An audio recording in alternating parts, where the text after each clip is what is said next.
من فيض مولانا الغفور قرآن رب العالمين جاء لنا نبراس نور فيه السعادة واليقين أسمى المعاني في السطور نسمو بها دنيا ودين نلقى الشفاعة في النشور بدلائل النور المبين في حفظه تحلو الأمور ما خاب من يرجو المعين نلقى الشفاعة في النشور بدلائل النور المبين بدلائل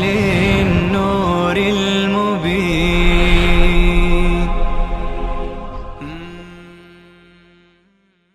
أعوذ بالله من الشيطان الرجيم. بسم الله الرحمن الرحيم. ولا تطرد الذين يدعون ربهم بالغداة والعشي. جا زجر هست و تذکری هست برای پیامبر محبوب خدا. اون تذکر اینه که مشرکان بعضی ها از پیغمبر تقاضای مطرح کردند. چند تا از سرداران بودند، گفتیم پیغمبر خدا خیلی دوست داشت، خیلی علاقمند بود که اونها ایمان بیاورند. سرداران قریش اونها به پیغمبر گفتند اگر میخواهی که ما بیایم نزدیک تو، ما بیایم در جلسه تو بشینیم، باید این افراد فرونمایه را، این افراد بی ارزش را از نظر اونها بی ارزش بودند، برده ها را، یتیم ها را، اینها را از اطراف طرد کنی، اینا برند برای خودشون، اینها دیگه به مجلس شما نباشند. بلال هست، صهیب هست، عمار هست، فقیر فقرا، برده ها، غلام ها، این که از خود دور کنی پیغمبر قبول نکرد. نه، اینها را ایمان دارن، بندگان خدا هستن، من نمیتونم اینها را برای همیشه طرد کنم. گفت خب پس این کار را اگر نمیتونی بکنی، حداقل این کار را بکن که هر وقتی که ما میاییم برای ما جلسه خصوصی اینا نباشن تو اون جلسه. ما شخصیت داریم، ما آدمای بزرگی هستیم، بیاییم با اینها هم مجلس بشیم، این برای ما قابل قبول نیست. آن حضرت اینجا جواب مثبت دادند و آن حضرت میخواستند که هر وقتی که اینها آمدند تا کلام خدا را گوش کنند، برای اونها یه جلسه علاهده، جلسه خصوصی با اونها پیغمبر بشیند. الله عزوجل نپذیرفت. الله تعالی دل شکستن این فقرا را تحمل نمی کنه. اینهایی که خالصتاً لوجه الله هستن، برای رضای الله هستن، خود الله از اخلاصشون صحبت میکنه. یریدون وجهه، اینا اراده رضای خدا دارند، طالب رضای مولا هستند. اینها را اجازه نداری ای پیغمبر از خود طرد کنی، از خود دور کنی در هیچ جلسه ای. اگر این کار را کردی ظالمی. الله تعالی به حبیبش میگه ببینید مسئله چقدر مهم است که خدا نمیخواهد این صحابه دلشون بشکنه، اینها را پیغمبر از خود برانه. لذا الله میفرماید ولا تطرد الذين يدعون ربهم، طرد نکن آنانی را که ربشان را میخوانند، بالغدات والعشی، صبح و شام، یریدون وجهه. چرا صبح و شام خدا را صدا میزنند؟ چون آنان میخواهند رضایت الله را، آنان میخواهند فقط و فقط الله از آنها راضی بشه. صبح و شام بنویسید یعنی علی الدوام. صبح و شام کنایه از همیشگی و دوام هست.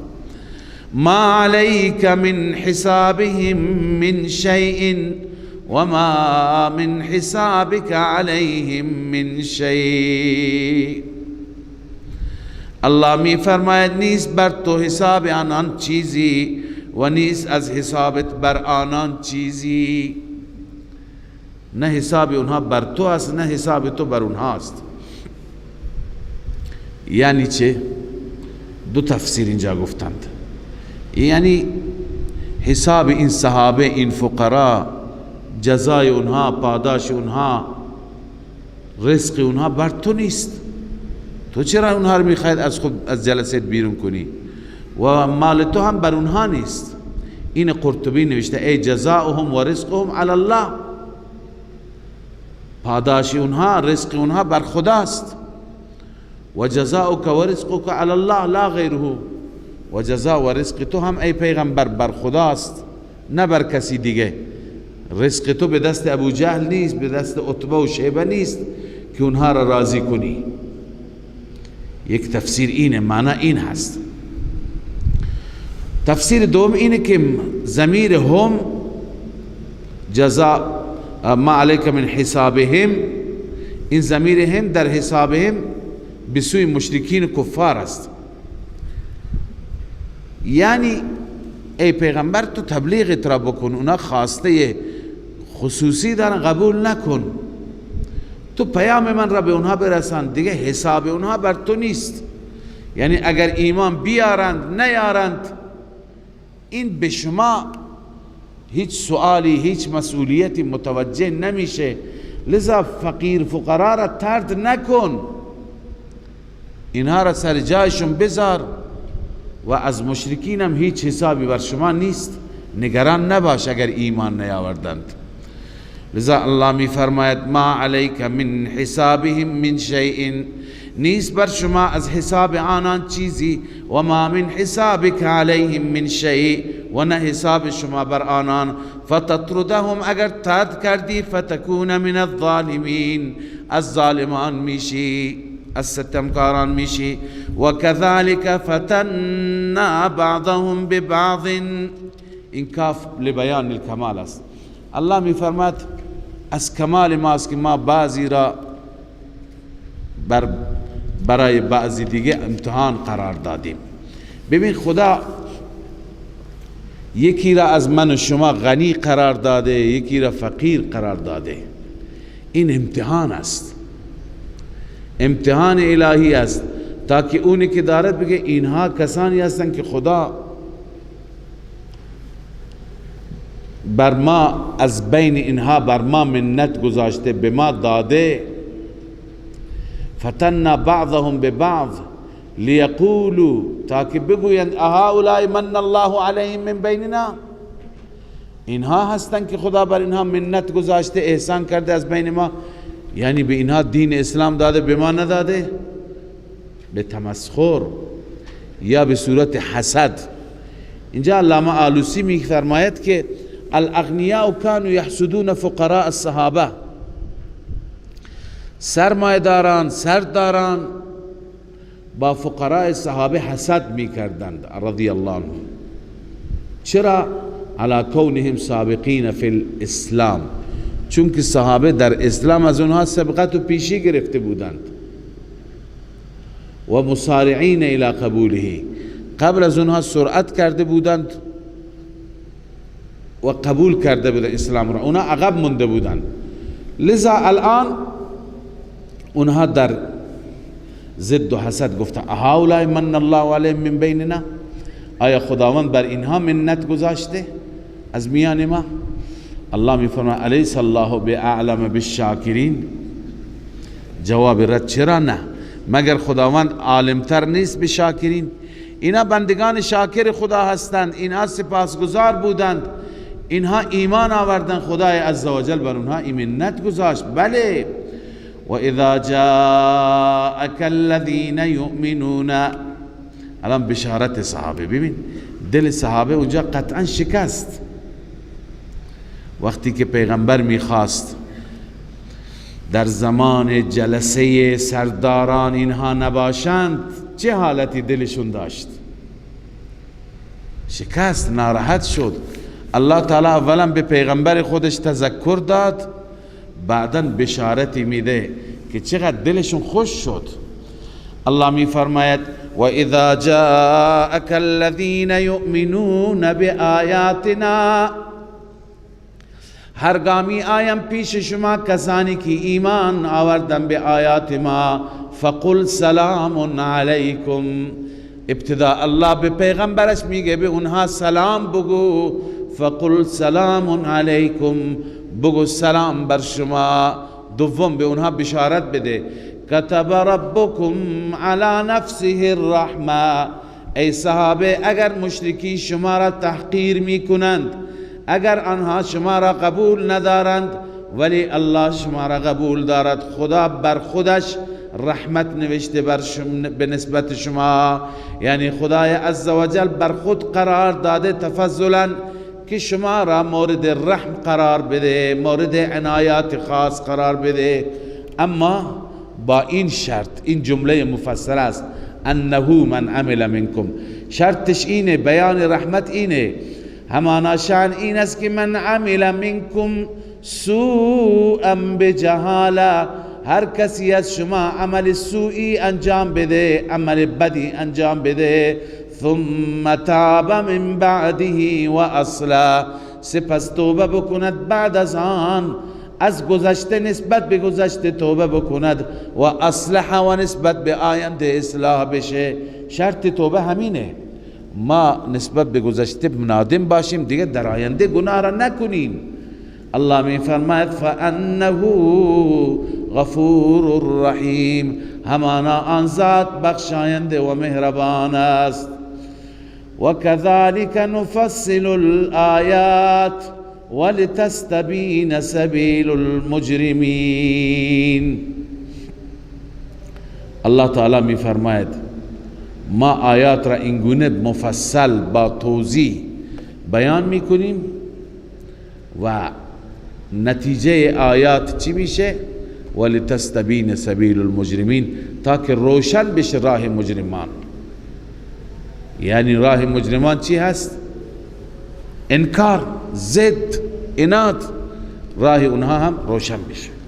خب بعد از اینکه الله تعالی در رابطه با بندگان مخلص خودش بیان فرمود که اینها را طرد نکن و به اینها سلام بگو و به اینها اعلام کن که الله تعالی بر اونها رحمت کرده، حال دلیل وحی هست. در این دلیل وحی که خلاصش اینه، ای پیغمبر تو اعلام کن که من هرچی که نهی میکنم امر میکنم بنابر دستور خدای عزوجل هست، وحی به من شده. قل انی نهیت ان اعبد الذین، بگو من نهی شدم از اینکه عبادت کنم کسانی را که شما میخوانی بغیر از الله. یعنی این اعلام مقاطعه هست در واقع، یعنی من خدا گفته دیگه با شما قطع کنم، من هیچگاه معبودان شما را عبادت نمی کنم. قل لا اتبع اهواءکم، بگو حتی من از خواهشات شما هرچی دلشون بخواد پیروی نمی کنم. اگر این کار را بکنم قد ضللت اذن و ما انا من المهتدین، من گمراه می شوم و بعد هدایت نمی گردم.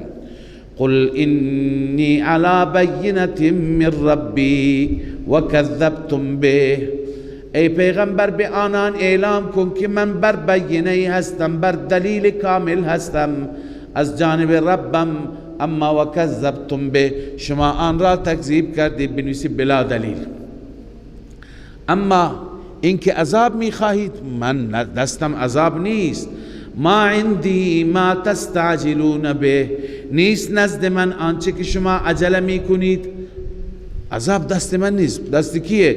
ان الحکم الا لله، حکم و فیصله نیست مگر فقط برای الله است. یقص الحق، الله حق را بیان میکند، و هو خیر الفاصلین، اون بهترین فیصله کنندگان است. بهترین فیصله کننده خود خداست، به وقت فیصله میکند. و اگر به دست من بود من فیصله کرده بودم. انسان زود تصمیم میگیره، وقتی که دشمن او را به خشم بیارد فوراً تارمالش میکنه. قل لو ان عندي ما تستعجلون به، اعلام بفرما که اگر نزد من بود آن عذابی که شما عجله میکنید به آن، اگر اون عذاب به دست من بود لقضی الامر بینی و بینکم، بین من و بین شما امر فیصله شده بود، تمام شده بود. اما به دست الله است. کی هست؟ پس کی هست؟ حداقل وقتش را بگو. اگر عذاب به دست تو نیست زمانش را بگو. والله اعلم بالظالمین، الله بهتر میداند به ظالمین، یعنی وقت عذاب ظالمین رب اون هم من نمیدانم، اون هم به دست من نیست. این الان در ادامه جواب همین سوال است. و این دو مفاتیح الغیب که اگر شما عذاب نمیارید حداقل به ما تاریخ عذاب را بیان کنید. الله جواب میده، پیغمبرش میگه به اونها اعلام کن و عنده مفاتیح الغیب، فقط و فقط نزد او هست کلیدهای غیب. تمام کلیدهای غیب یعنی خزائن غیب، منظور تمام خزائن غیب نزد الله است. لا یعلمها الا هو، قاعده کلی این است، هیچ کس بغیر از او نمیداند. او علمش به جزئیات و به کلیات است، همه چیز را میداند. و یعلم ما فی البر والبحر، الله میداند آنچه که در خشکی و در دریاست، هر اتفاقی میافتد الله میداند. و ما تسقط من ورقة الا یعلمها، هیچ برگی از درخت نمیافتد مگر الله میداند. ولا حبة فی ظلمات الارض، هیچ دانه هیچ حبه در اعماق زمین، در تاریکی های زمین نیست مگر الله میداند. ولا رطب، و هیچ تری نیست، ولا یابس، هیچ خشکی نیست، الا فی کتاب مبین، مگر همه اینها در لوح محفوظ هستند. منظور اینه که خرد و کلان، کوچک و بزرگ، علمش پیش خداست. پس قیامت که از اتفاقات بزرگ است هم علمش فقط پیش خداست. و هو الذی یتوفاکم باللیل و یعلم ما جرحتم بالنهار. اینجا قدرتی بیان میشه که در این قدرت امکان وقوع قیامت ذکر شده. الله اون ذاتی است که یتوفاکم باللیل، شبها شما را کامل میگیرد، روح شما را میگیرد. و یعلم ما جرحتم، توفی همون گرفتن روح است، یعنی خواب رفتن. و میداند آنچه که شما کسب میکنید، جرحتم یعنی کسبتم، بالنهار در روز. الله کسب شما را، کار شما را در روز میداند. ثم یبعثکم فیه لیقضى اجل مسمى، وقتی همه را خدا میداند یک روزی برای فیصله شما را بلند میکند، مبعوث میکند. سپس شما را مبعوث میکند در آن روز تا که فیصله بشه بر مدت معینی. ثم الیه مرجعکم ثم ینبئکم بما کنتم تعملون. وقوع قیامت را الله میفرماید سپس به سوی اوست مرجع شما، شما را او بر میگرداند، در قیامت زنده میکند. ثم ینبئکم بما کنتم تعملون، اینم حساب و کتاب. سپس الله شما را خبر میده آنچه که عمل میکردید. بس ببینیم همه چیز به دست الله است. الله هم اعلام کرده که روزی اون موعد فرا میرسد. اون موعد که فرا برسد شما را از قبر مبعوث می کند، حشر می کند، بیدار و بلند می کند. سپس شما به سوی او میرید، رجوع می کنید. از همه اعمال شما به شما خبر میده چی کردید در دنیا، هم خوبش هم بدش. پس بهتر اینه که انسان باور کند و آمادگی برای اون روز داشته باشد. در اینجا تخویف هست که ببینید هیچ چیز جزئیات را الله بیان فرموده، هیچ چیزی از قلم ما نمیفته، هیچ حرکتی هیچ عملی نیست که رسول ما ننویسند، حفظه ما ننویسند. پس شما آماده باشید، این تخویف اخروی هست و بیان قدرت خدا هم است. و هو القاهر فوق عباده، اون ذات مسلط هست، غالب است بر بندگانش.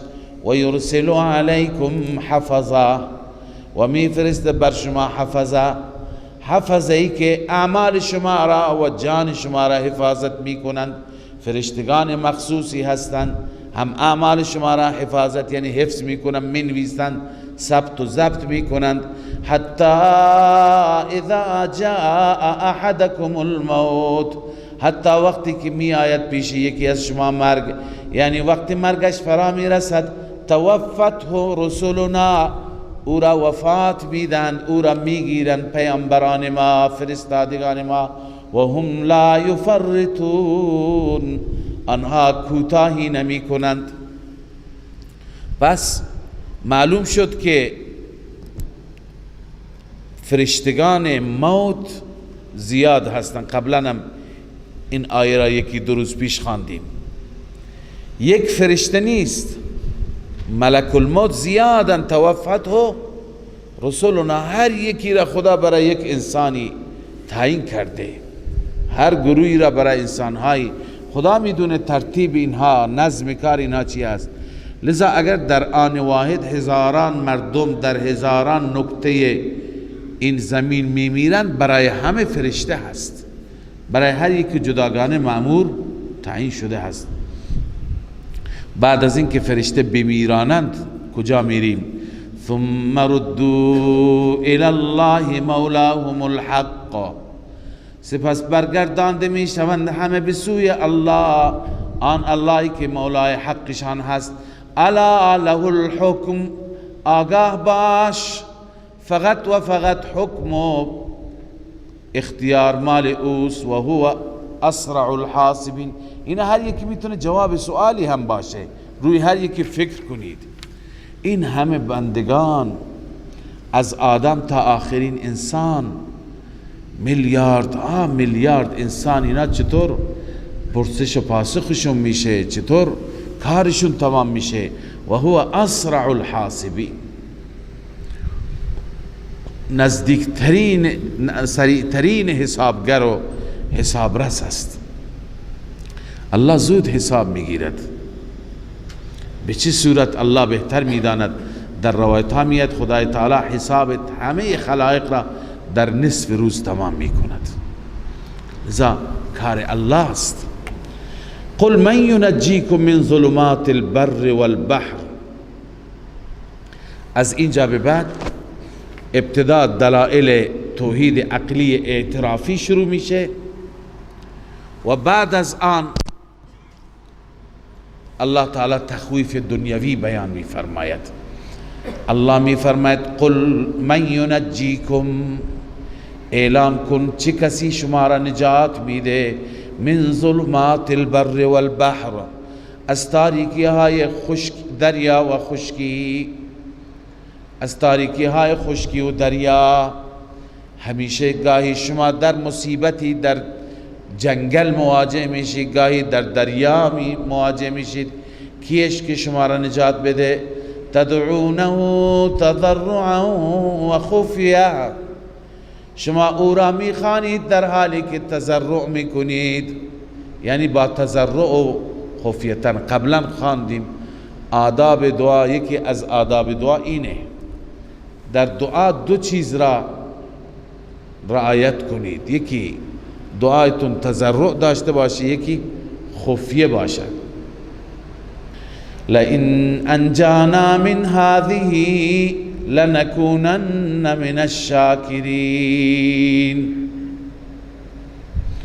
اگر ما را از این نجات بدی ما حتما از شاکرین میشیم، از سپاسگزاران. یا الشاکرین الموحدین، چون توحید شکره. ما از موحدین میشیم. کی نجات میده؟ جواب را خود خدا میفرماید قل الله ینجیکم منها و من کل کرب. اعلام بفرما که الله نجات میده شما را منها از آن مصیبت و من کل منها از شدائد و من کل کرب از هر مصیبت، از اون شدت، از اون مصیبت و از هر مصیبت دیگه الله نجات میده. ثم انتم تشركون، اما شما بعد از نجات یافتن شما شریک میگیرید برای خدا. الان خداوند تخویف بیان میفرماید شما هنوز ادامه بدید به شرک، پس ببینید که خدا میتونه شما را عذاب بده. قل هو القادر على ان يبعث عليكم عذابا من فوقكم. اعلام بفرما که اون ذات قادر هست، اون ذات توانا هست على ان يبعث عليكم عذابا من فوقكم، اینکه بفرستد بر شما عذابی از بالای سر، او من تحت ارجلكم، یا از زیر پا. خدا میتونه از بالای سر عذاب بیاره، از زیر پا هم عذاب بیاره. ببین عذاب بالای سر چیه؟ یکی طوفان هست، باد شدید هست، سنگ باران هست، یا اینکه قطع باران هست. بالای سر یکی از عذابها اینه که خدا باران را قطع میکند.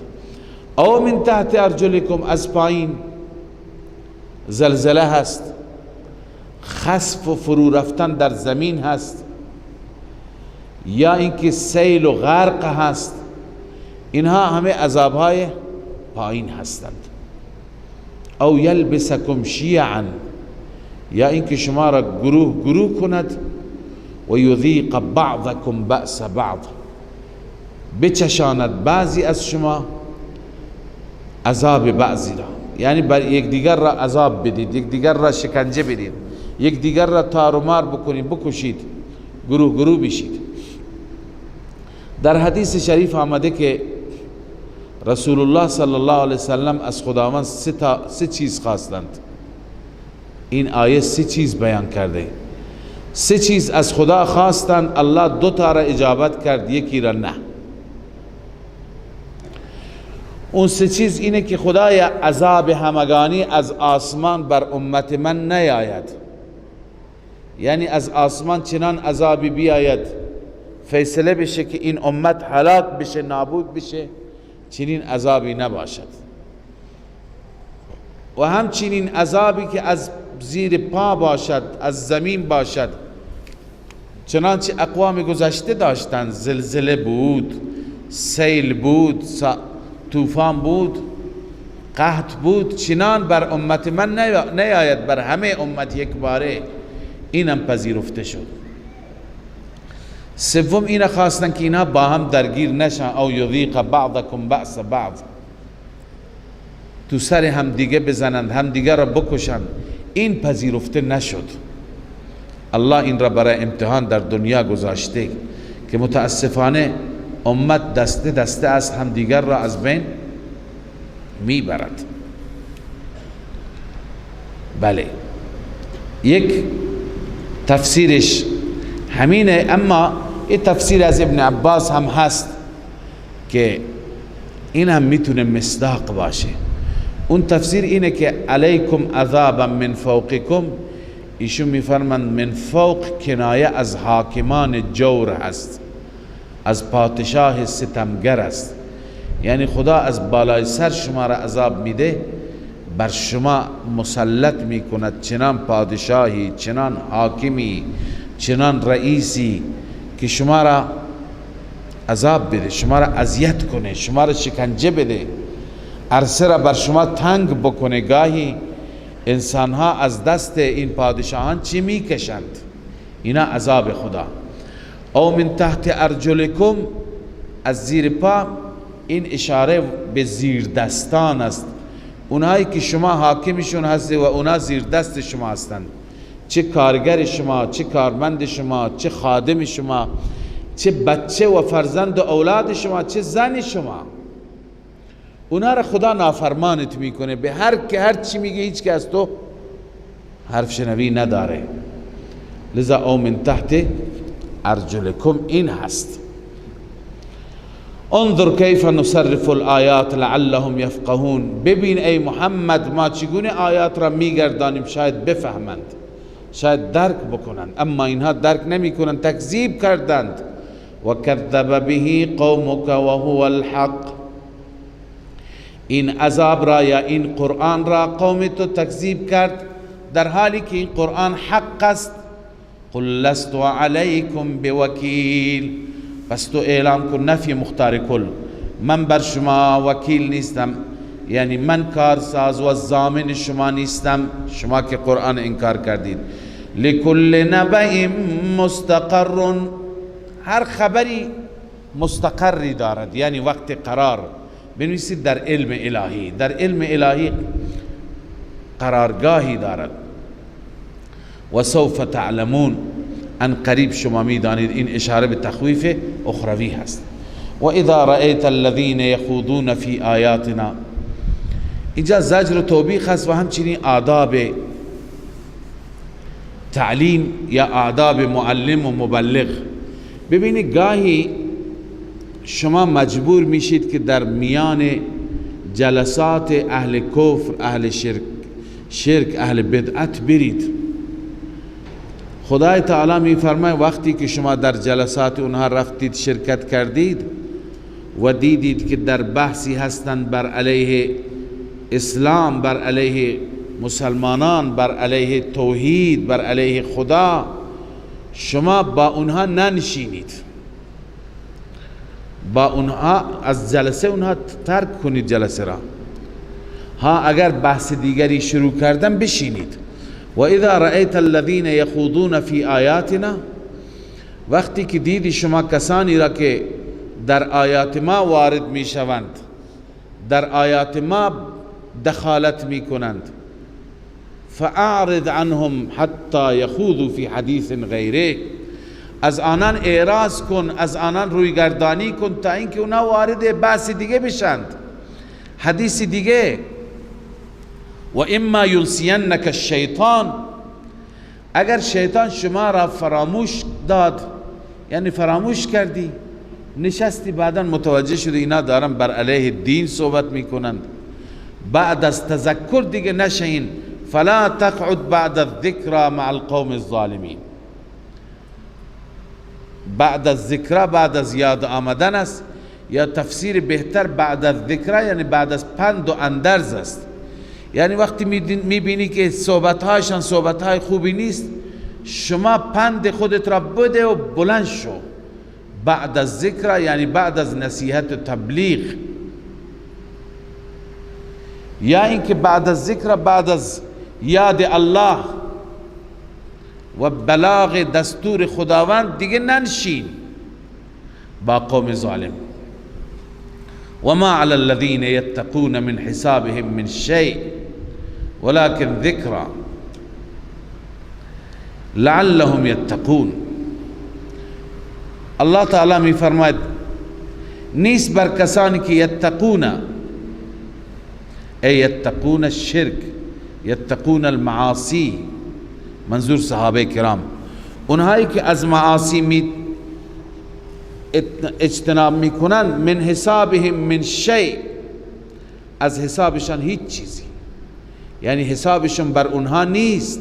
ولكن ذکر لعلهم یتقون. اما پند و اندرزی به اونها بده تا شاید اونها بترسند. یعنی اونها با اصحاب و با یاران، با متقیان چی کار دارند؟ حساب اینها بر گردن اونها نیست، نان اینها بر اونها نیست.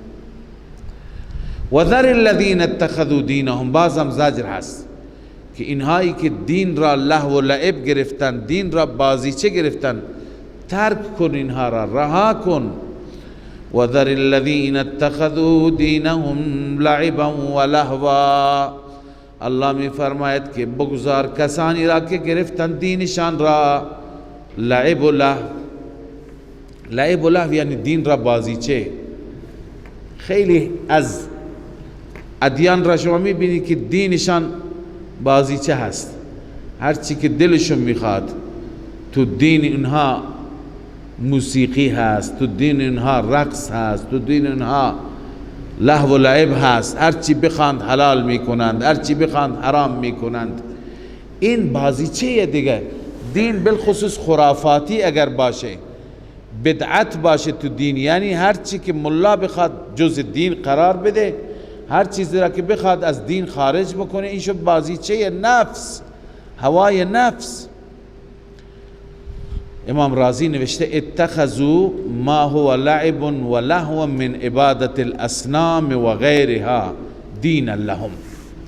لهو و لعب مثل عبادت بتها این دینشون شده.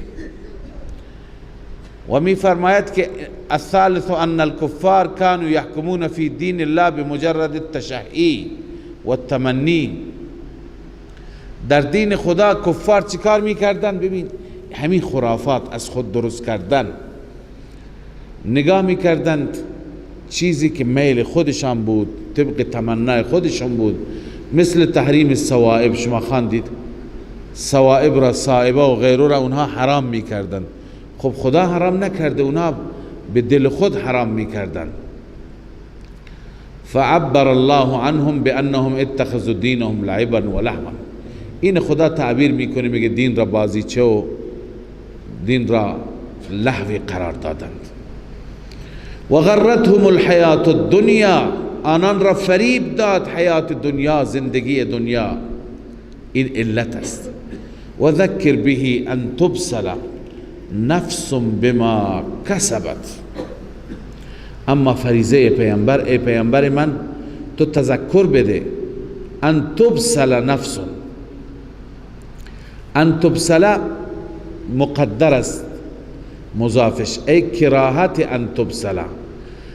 تبصر یعنی گرفتار شدن، یا تحبس حبس شدن، یعنی بترسان آنها را، تذکر بده کراهت ان تبصر، از کراهت و از بدی اینکه گرفتار بشه نفسی به آنچه که کسب کرده.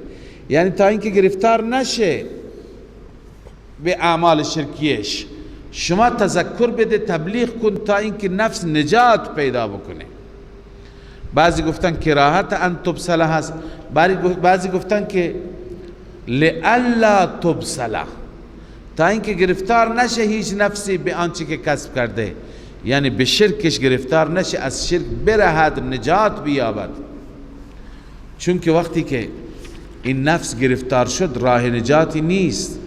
از اسباب نجاتی که در دنیا هست، پارتی و پارتی بازی، رشوه، از اینها اونجا خبری نیست. لیس لها من دون الله ولی ولا شفیع. نیست برای آن نفس بغیر از الله هیچ حامی و هیچ شفاعت کننده ای. یعنی پارتی نیست در دنیا، یا پارتی یا پول، هر دو نیست. اون نفی پارتی بود، این نفی پول. و ان تعدل کل عدل لا یؤخذ منها. اگر شما رشوه بدی، هر رشوهی گرفته نمیشه از آن. اولئک الذین ابسلوا بما کسبوا. این افراد گرفتار شدن به آنچه که کسب کردن، گرفتار عملکرد سوءشان شدن. لهم شراب من حمیم و عذاب علیم بما كانوا یکفرون. برای اونها شراب هست از آب جوش و عذاب دردناک هست به سبب کفرشان، به سبب آنچه که اونها کفر کردند و انکار کردند.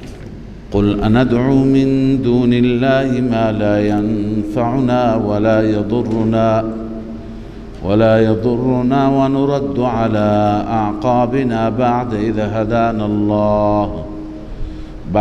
هدانا الله كالذي استهوته الشياطين في الأرض حيران له أصحاب يدعونه إلى الهدى ائتنا قل إن هدى الله هو الهدى وأمرنا لنسلم لرب العالمين. در این قسمت الله تعالی میفرماید که کسی که غیر از خدای تعالی را دیگران را عبادت کند، دیگران را پرستش بکند، نتیجه و عاقبتش چی خواهد شد؟ قل اندعو من دون الله ما لا ينفعنا ولا يضرنا. این استبعاد اول هست، یعنی این چیز بعید هست، بدور از انصاف است. اینکه آیا ما بخوانیم بغیر از الله ما لا ینفعنا، اون خدایانی، اون معبودانی که هیچ نفعی برای ما ندارد خواندن اونها، ولا یضرنا، و هیچ ضرری برای ما ندارد ترک عبادت اونها، نخواندن اونها. و نرد علی اعقابنا، و ما با این کار آیا برگردیم به پشت پا؟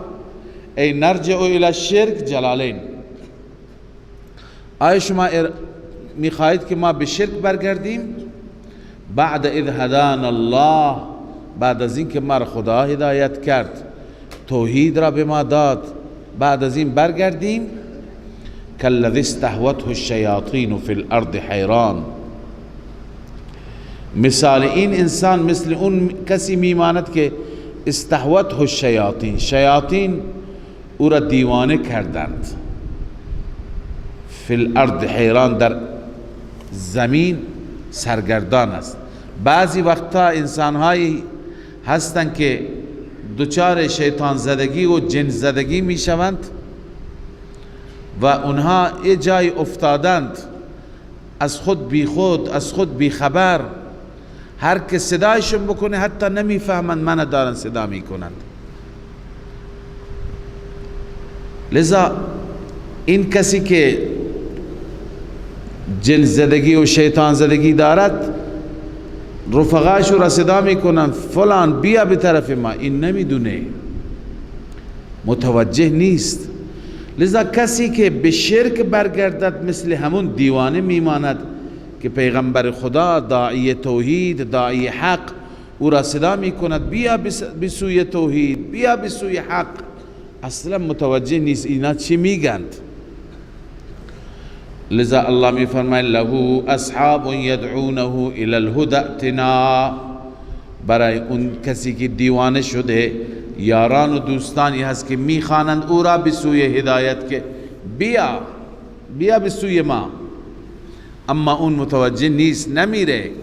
قل ان هدى الله هو الهدى، اعلام بفرما همانا هدایت الهی اوست، هدایت حقیقی یعنی مذهب توحیدی. و امرنا لنسلم لرب العالمین، ما دستور داریم، ما امر شدیم که در مقابل رب العالمین تسلیم بشیم، و همچنین دستور داده شدیم که ان اقیموا الصلاة، نماز را برپا بدارید، واتقوا، و از خدا بترسید، از شرک بترسید، و هو الذی الیه تحشرون. این علت است چرا از خدا بترس؟ چون که الله اون ذاتی هست که الیه تحشرون، به سوی او شما همه جمع می شوید، حشر می شوید. و باز دلیل دیگری بر اثبات توحید، و هو الذی خلق السماوات والارض بالحق، الله آن ذاتی هست که آفرید آسمان ها و زمین را برای اظهار حق، بالحق للحق، بخاطر اظهار حق. و یوم یقول کن فیکون، روزی که اون رب دستور بده کن، هر چیز را دستور بده که به وجود بیاد، فیکون به وجود میاد. قوله الحق، قول اون پروردگار حق است، هر چی که او وعده میکند اون وعدهش حق است. وله الملک، پادشاهی اختیارات هم مال اوست. یوم ینفخ فی الصور، وله الملک یوم ینفخ فی الصور یعنی مالک یوم الدین، روزی که در صور دمیده میشه مالکیت، پادشاهی، اختیار مال اوست.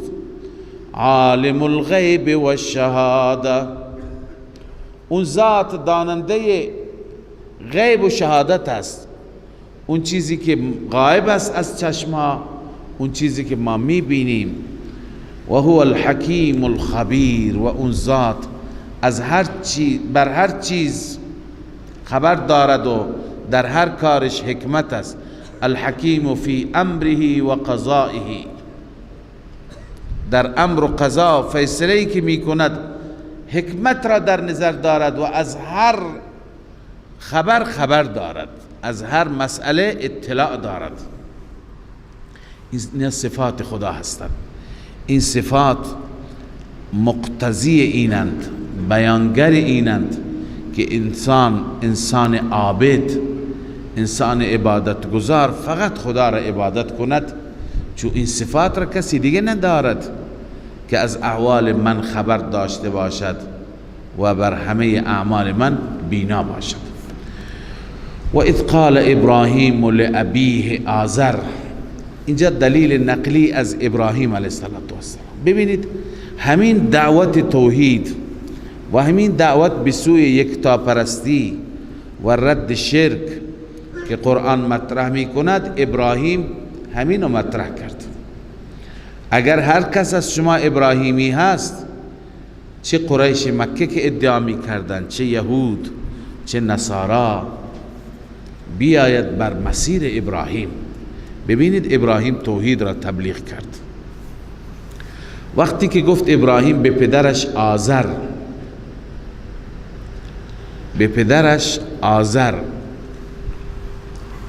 آزر بعضی میگوین نام پدر ابراهیم بود، بعضی میگوین نه، آزر لقب پدر ابراهیم بود. اصل آزر اسم صنم، تو تمام لغت ها نوشته آزر نام یک بتی بود، نام یک بتی بود. اما چون سازنده اون بت، فروشنده اون بت، یا به تعبیر امروزی صاحب امتیاز اون آزر بود، کل اون به دست این بود، هم می ساخت هم می فروخت، لذا این را به نام اون بت تبرکان ملقب کردند. بعضی اینجا مضاف مقدر کردند، آزر ای عابد و آزر، عبادت کننده آزر را عبادت می کرد. بعضی گفتن که به هر حال این لقبش بود، اسمش طارح هست، اسم پدر ابراهیم طارح هست. بعضی دیگه معتقدند که آزر پدرش نبود، آزر عمویش بود. عمو را در قرآن مجازاً پدر گفته. چرا عمو؟ میخواهند یک مسئله را ثابت کنند. اون مسئله اینه که ما انشاءالله در سوره شعراء میخوانیم که و تقلبک فی الساجدین. اصلش اینه که یک گروهی معتقد است که پیغمبر خدا صلی الله علیه و سلم اصلا در نسلش، در پشتش هیچ مشرکی وجود ندارد، نه پدر پیغمبر، نه جد پیغمبر، نه جد بالاتر، همه اینها اهل توحید بودند. تا آخر نسل پیغمبر هیچ شرک نبوده. خب اونها را وقتی سوال میکنیم میگیم که خب نسل پیغمبر هیچ مشرکی وجود نداشته، خب پدر و جد و اینها را خدا بهتر میدوند، در قرآن و سنت چیزی نیامده، سکوت. اما وقتی که به ابراهیم میرسیم، خب پیغمبر از اولاد ابراهیم است، فرزند اسماعیل فرزند ابراهیم فرزند آزره. پس ببین در نسلش مشرکی آمد، همین آزر خودش به تصریح قرآن مشرکه. اینجا اینا توجیه میکنند، میگویند که پدرش نبوده، پدرش طارح بوده، آزر عمویش هست. به چه دلیل؟ چرا این کار را میخوان بکنند؟ اون آیه و تقلبک فی الساجدین، یعنی گشتن تو ای پیغمبر در میان ساجدین و قرار گرفتن تو در میان ساجدین اونها میگن قرار گرفتن تو در میان ساجدین، ساجدین یعنی موحدین، تو یه پیغمبر در میان اونها یعنی در نسل اونها قرار گرفتی، نسل تو، آبا و اجداد تو همه موحد، همه ساجد. خب این آیه را نیازی نیست به این صورت تفسیر بکنیم. این تفسیر راجح و تفسیر درستی نیست که بگیم نسل تو همه ساجدین، بلکه قرار گرفتن تو در میان ساجدین، منظور از ساجدین صحابه هستند. منظور از سجده نماز شب و نماز تهجد است که رسول الله صلی الله علیه وسلم شب به مسجد النبی می رفت، همه در حال قیام و رکوع و سجده و قیام اللیل بودند. رسول الله هم می رفت و صحابه را می دید، تماشا می کرد، لذت می برد، نماز می خواند، خودش هم نماز تهجد می خواند. اون صحنه را الله تعالی فرموده و تقلبک فی الساجدین، قرار گرفتن و گشتن شما در میان ساجدین. پس لازم نیست که ما اصلا ثابت کنیم که جد پیغمبر هیچ کسی مشرک نبوده. آزر پدر ابراهیم از قرآن میگه ابی، پدر.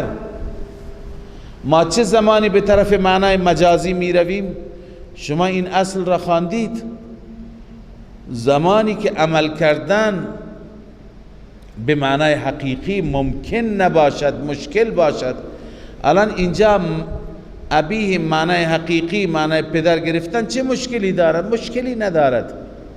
چه نیازی هست ما به طرف معنای مجازی بریم بگیم مراد از ابیه اینجا عمو هست؟ نخیر.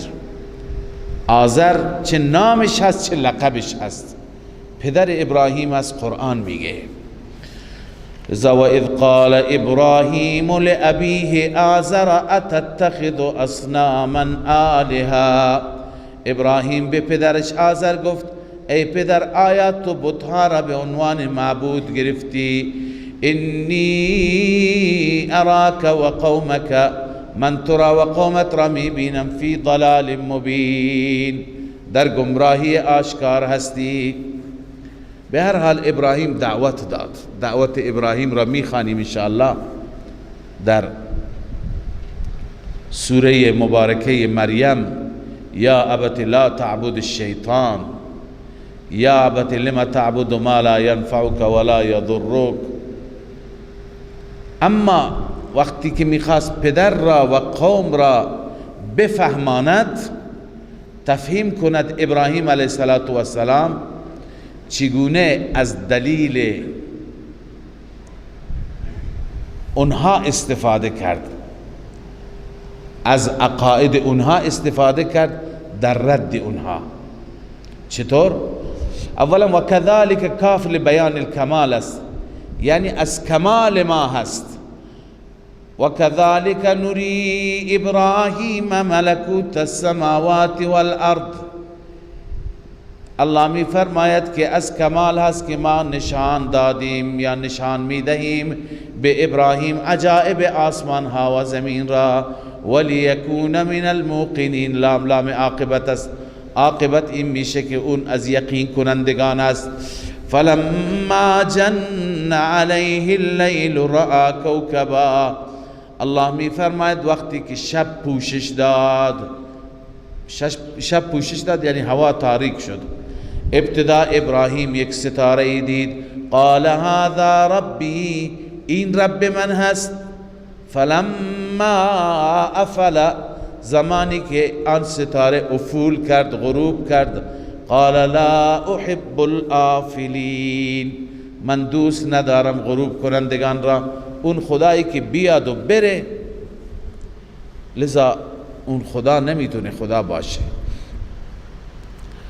ببینید ابراهیم علیه السلام به عنوان مناظر و به عنوان اینکه قوم را تفهیم بکند اینها را گفت. این نیست که العیاذ بالله بگیم ابراهیم اول نمیدانست، بعضی میگن دنبال خدا میگشت، هر چی را میدید میگه خدای من، آخر به خدا رسید. نه، قبل از این شما خواندید که ما به ابراهیم عجایب آسمان ها و زمین را نشان دادیم. ابراهیم یقینش از قبل ایمانش کامل بود. اینها را به عنوان مناظره با قوم و تفهیم قوم ابراهیم بر اساس دیدگاه اونها داره صحبت میکنه و استدلال میگیرد. فلما رأى القمر بازغا، زمانی دید ماه را که بازغا یعنی طالعا طلوع کرده، ماه در آمده، قال هذا ربی، این رب من است. فلما افل، وقتی که اونم افول کرد، اونم غروب کرد، قال لئن لم يهدني ربی، اگر رب من مرا هدایت نمی کرد، لأكونن من القوم الضالین، منم از گمراهان می شدم.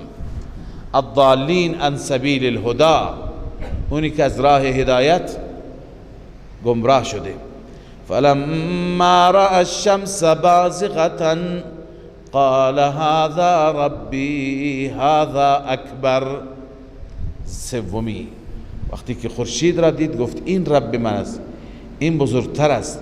فلما افلت، زمانی که این هم غروب کرد، خورشید رفت ناپدید شد، قال یا قوم انی بریء مما تشرکون.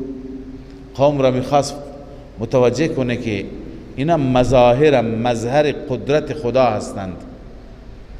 خدا در غیب هست، لذا شما اینهایی که افول و غروب میکنند، اینهایی که محتاج هستند برای غروب خودشان، برای طلوع خودشان، از اینها استمداد نکنید.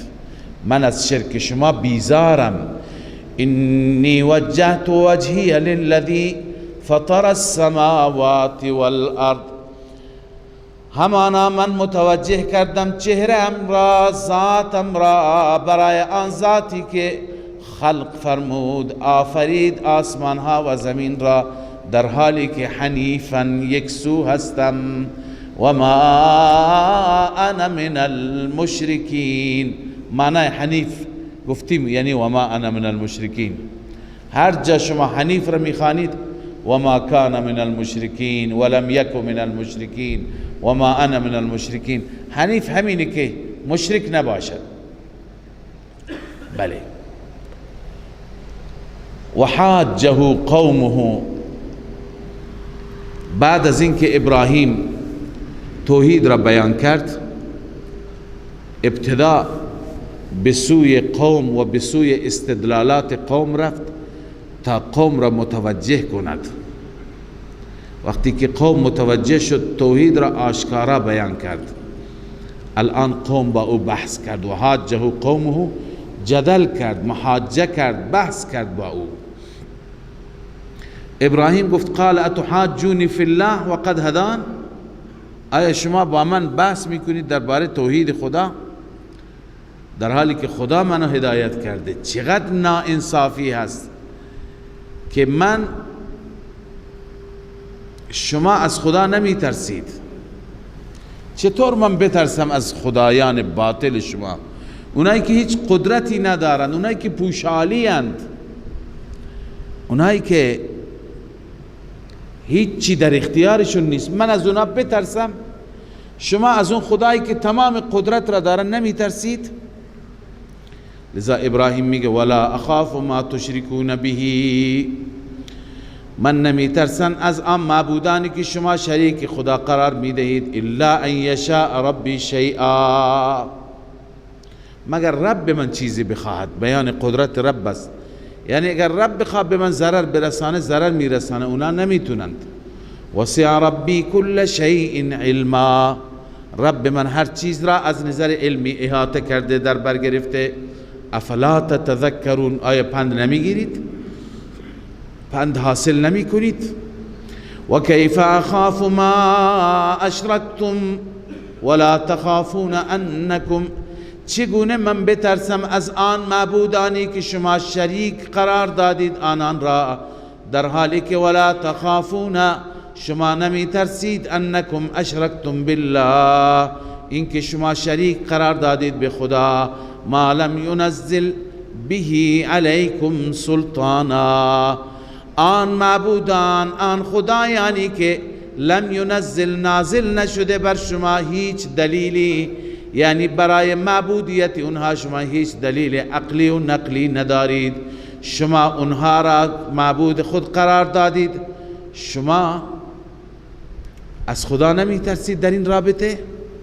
فأی الفریقین احق بالامن، از من و شما، از ما موحدین و شما مشرکین، کدوم گروه سزاوارتر است به امنیت که هیچ آسیبی به او نرسد؟ اگر شما میدانید.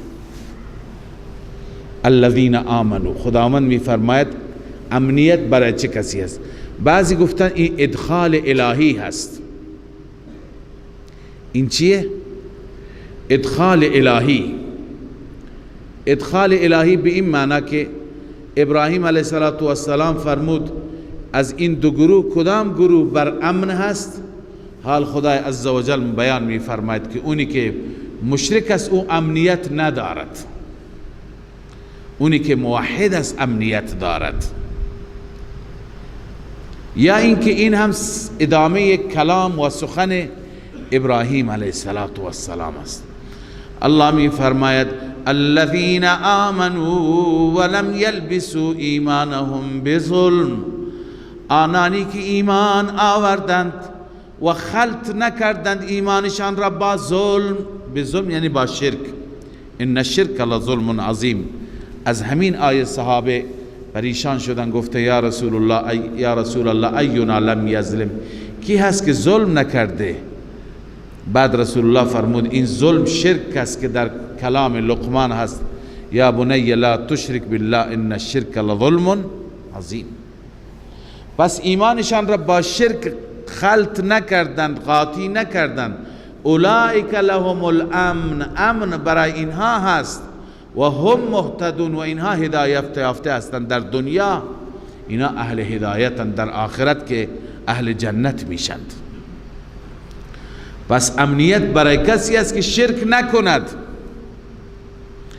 و تلک حجتنا، ببین اینا دلائل بودند. الله می فرماید این دلائل را ما به ابراهیم دادیم. و تلک حجتنا اشاره به دلائل توحیدیه گذشته است. الله می فرماید و تلک حجتنا آتیناها ابراهیم علی قومه، این حجت ماست، دلائل ماست که ما دادیم به ابراهیم بر قومش. نرفع درجات من نشاء، ما بلند میکنیم درجات کسی را که بخواهیم، هم علما هم عملا درجه ما میدیم. ان ربک حکیم علیم، بدون شک پروردگار تو در همه کارهایش حکمت است و داننده همه چیز است. و وهبنا له اسحاق و یعقوب.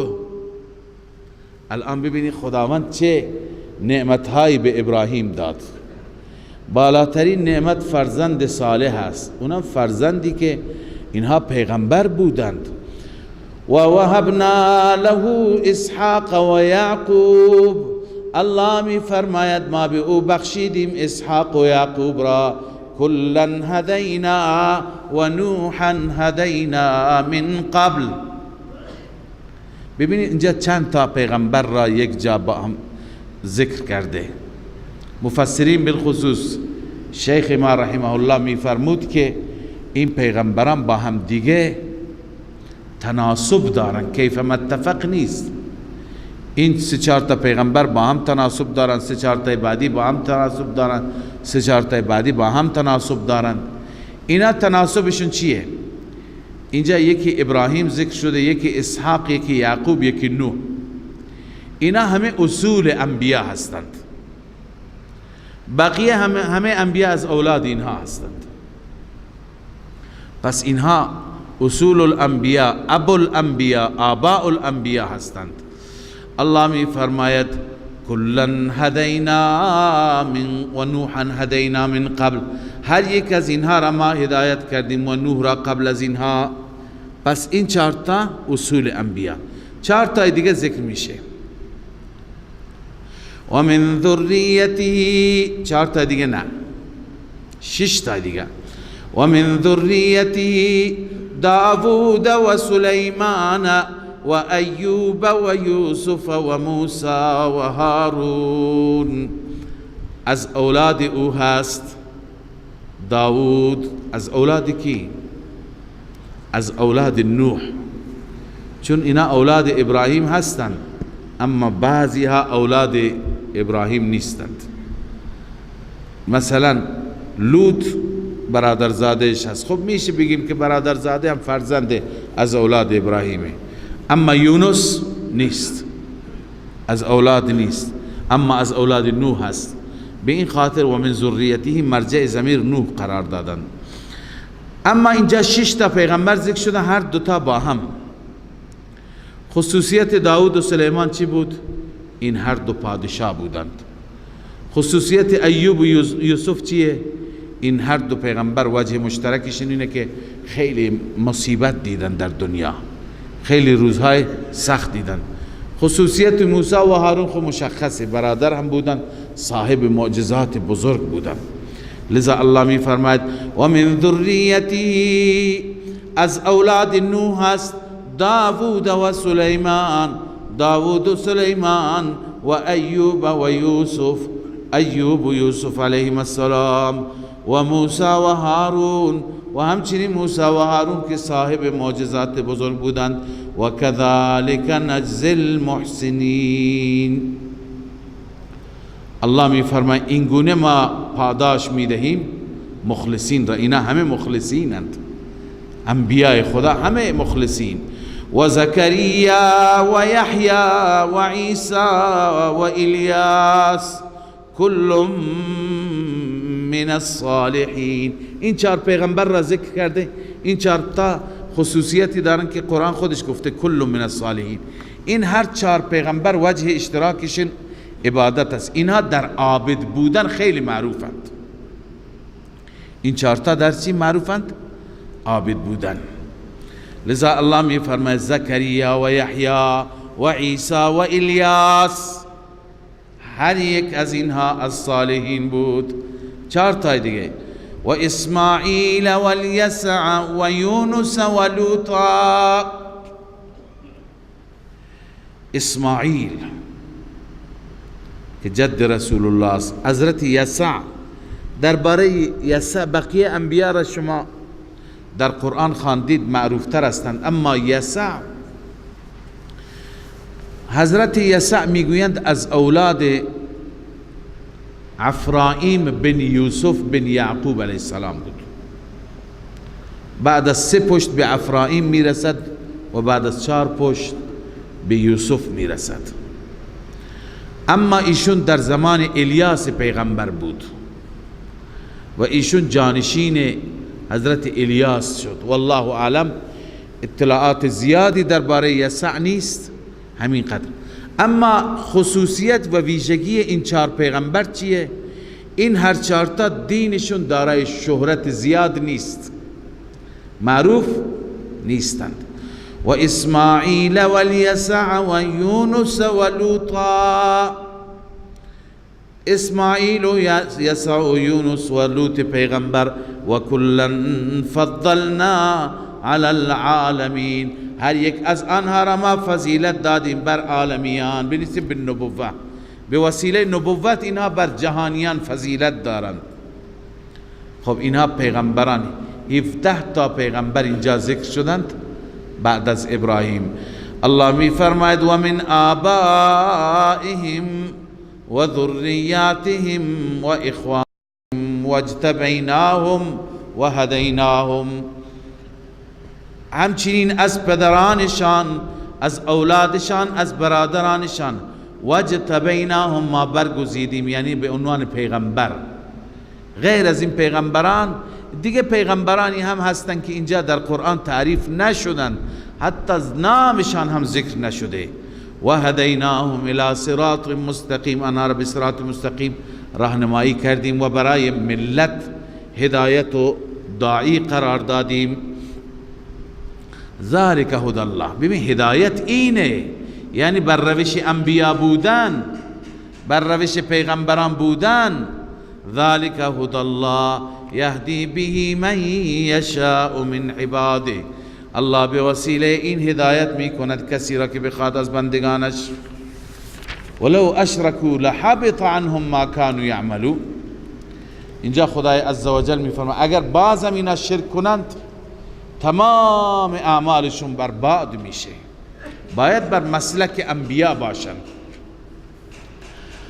حال انبیا صداقت پیغمبران، اولئک الذین آتیناهم الکتاب والحکم والنبوة، این پیامبرانی هستند که ما به اونها کتاب دادیم. الف لام کتاب جنس است، من جنس کتب مراد است. و به آنها حکم دادیم، به آنها نبوت دادیم. حکم یا فهم کتاب یا حکومت بعضی ها. فَإِن يَكْفُرْ بِهَا هَؤُلَاء، حال خدای عزوجل روی سخن به سوی اهل مکه قرار میدهد.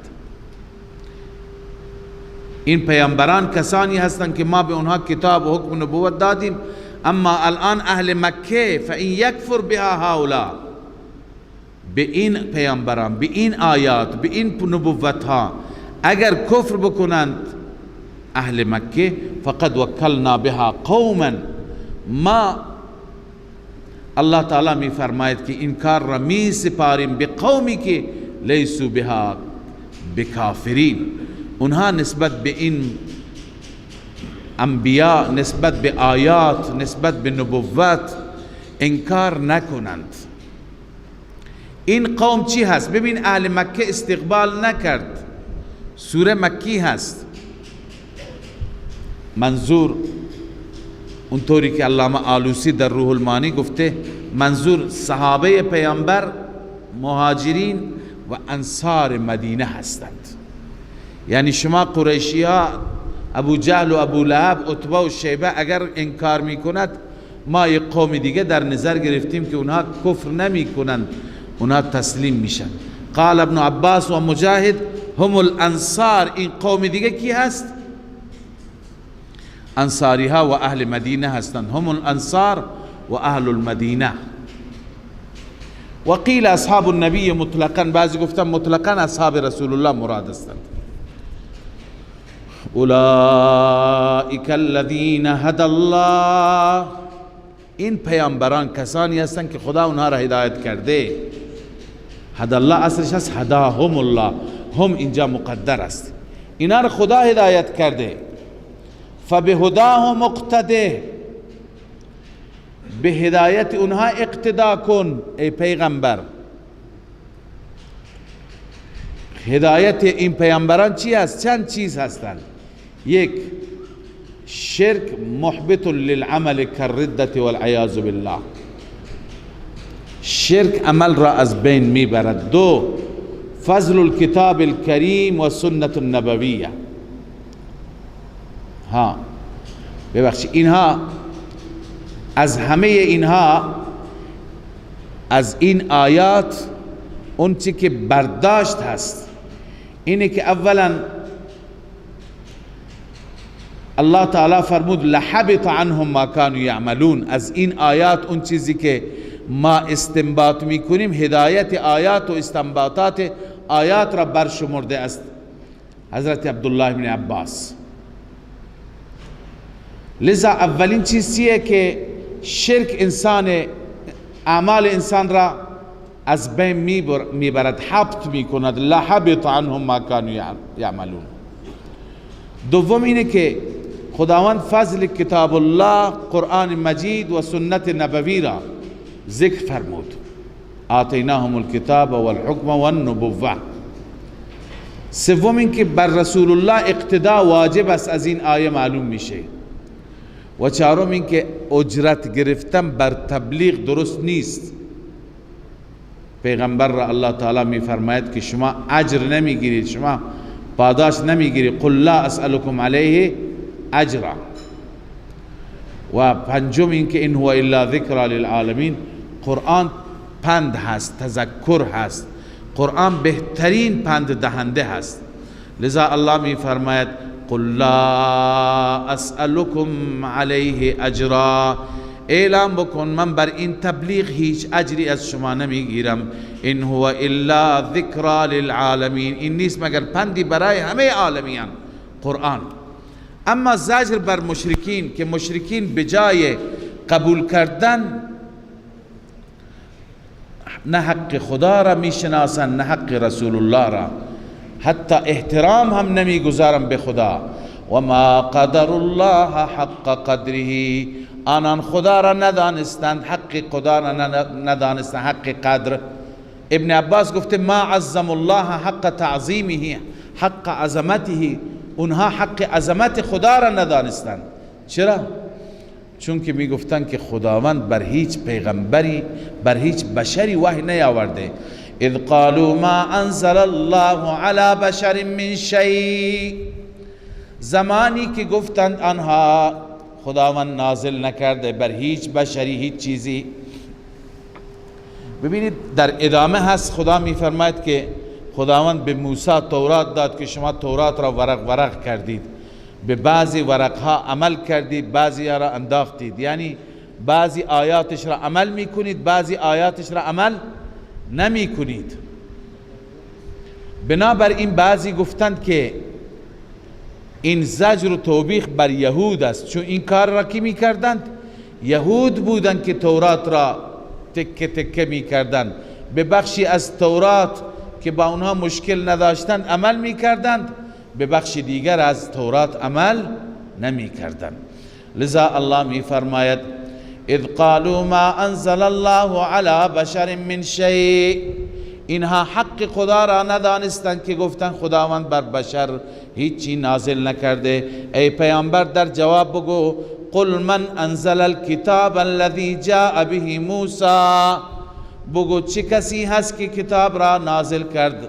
اون کتابی که موسی آورد، یعنی تورات، اون کتابی که نورا و هدی للناس، آن کتابی که نور بود، نور هدایت و هدایت برای مردم، ای هادیا الی الحق، مردم را به سوی حق راهنمایی می کرد. اما شما چی کار کردید؟ به خاطر اغراض نفسانی تجعلونه قراطیس، شما اون را ورق ورق کردید، برگ برگ کردید. به چه معنا؟ به این معنا که بعضی از تورات را عمل کردید، بعضی را عمل نکردید. تبدونها و تخفون کثیرا، اونی که عمل کردی ظاهر کردی، مثلا درباره صدقه هست عمل میکنه، اونی که درباره توحید عمل نمیکنه، اونی که در مورد پیامبر اسلام اون عمل نمی کند. و تخفون کثیرا، بسیاری را شما مخفی کردید. و علمتم ما لم تعلموا انتم ولا آباؤکم، و شما تعلیم داده شدید آن چیزی که نمیدانستید، نه شما و نه پدران شما. یعنی در اون کتاب خداوند عزوجل مطالبی برای شما بیان کرده که شما از قبل نمیدانستید. خب ببینید سوال بود قل من انزل الکتاب، اون کتاب را کی نازل کرد؟ اینجا جوابش هست قل الله، ای انزله الله. کی نازل کرد؟ الله نازل کرد.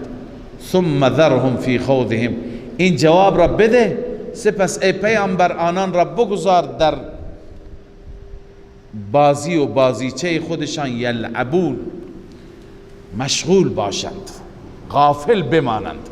یعنی اونها شب و روز در لهو و لعب غافل بودند، بذار غافل بمانند. و هذا کتاب، اکنون درباره قرآن الله می فرماید و هذا کتاب انزلناه مبارک، این قرآن کتابی هست که ما نازل کردیم، کتاب مبارکی هست. مصدق الذی بین یدی، تصدیق می کند این کتاب آن کتاب هایی را که جلوتر از اینها هستند. قرآن را چرا خدا نازل کرده؟ ولتنذر ام القرى و من حولها، تاکہ به وسیله این بترسانی ام القرى یعنی اهل مکه و اطراف مکه، والذین یؤمنون بالآخرة یؤمنون به، الله می فرماید آنانی که به آخرت ایمان دارند اونها هم به قرآن ایمان دارند. و هم علی صلاتهم یحافظون، ویژگی دیگری آنها این است که آنها به این بر نمازشان محافظت میکنند، مداومت میکنند. و من اظلم ممن افترا علی الله کذبا، این بازم زجر است بر مشرکین که بر خدا افترا میگفتند، میگفتند خدا چنین چیزی نازل نکرده. یا همچنین زجر است برای مدعیان نبوت، کسانی که ادعای پیغمبری کردند در اون زمان یا در زمانهای بعدی، مثل مسیلمه کذاب.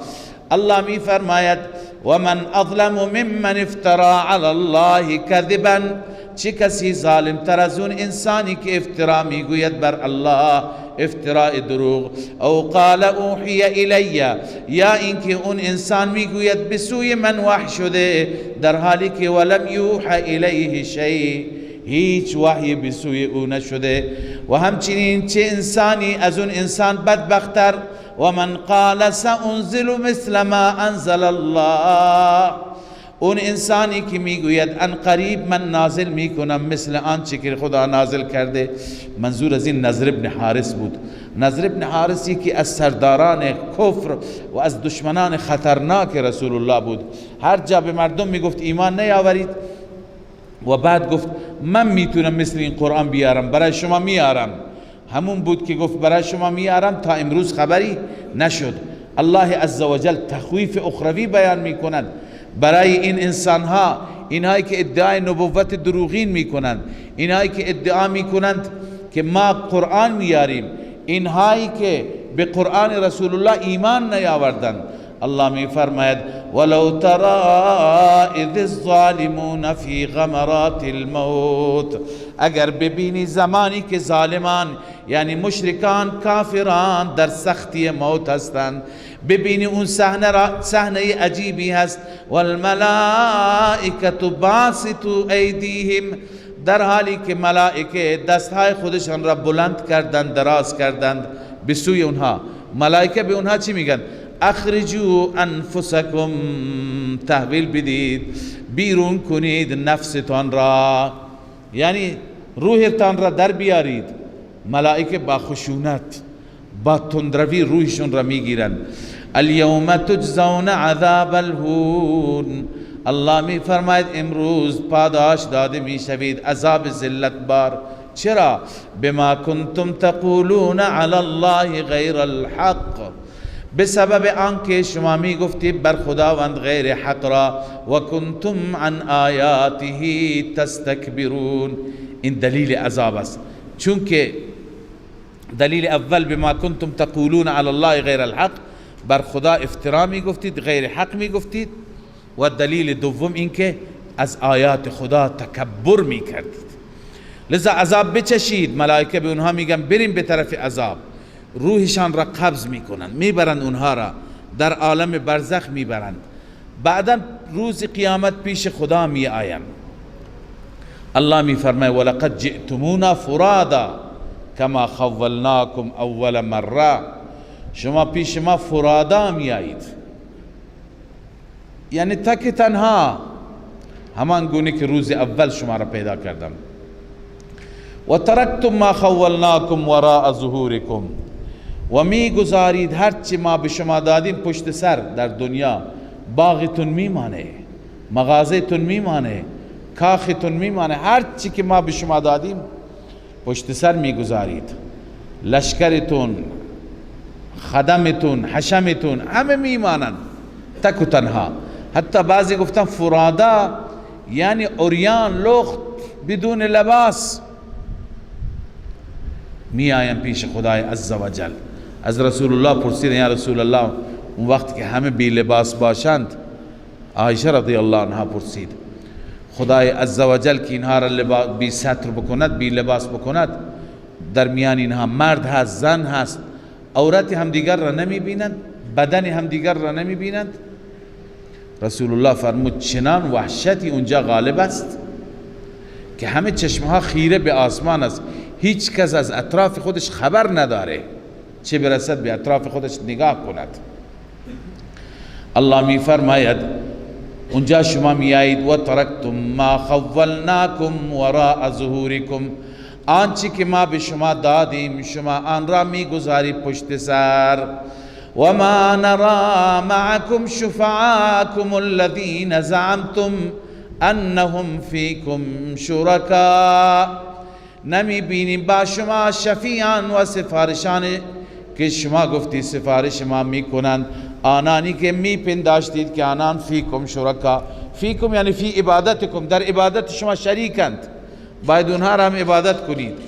الله می فرماید لقد تقطع بینکم، امروز بین شما قطع رابطه میشه، همه روابط چی میشه؟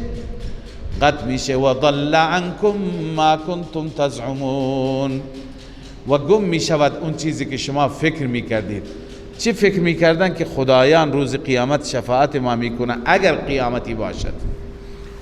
لذا الله میفرماید اون فکر شما باطل میشه. ضل عنکم، اون باطل میشه، گم میشه. صدق الله العظیم.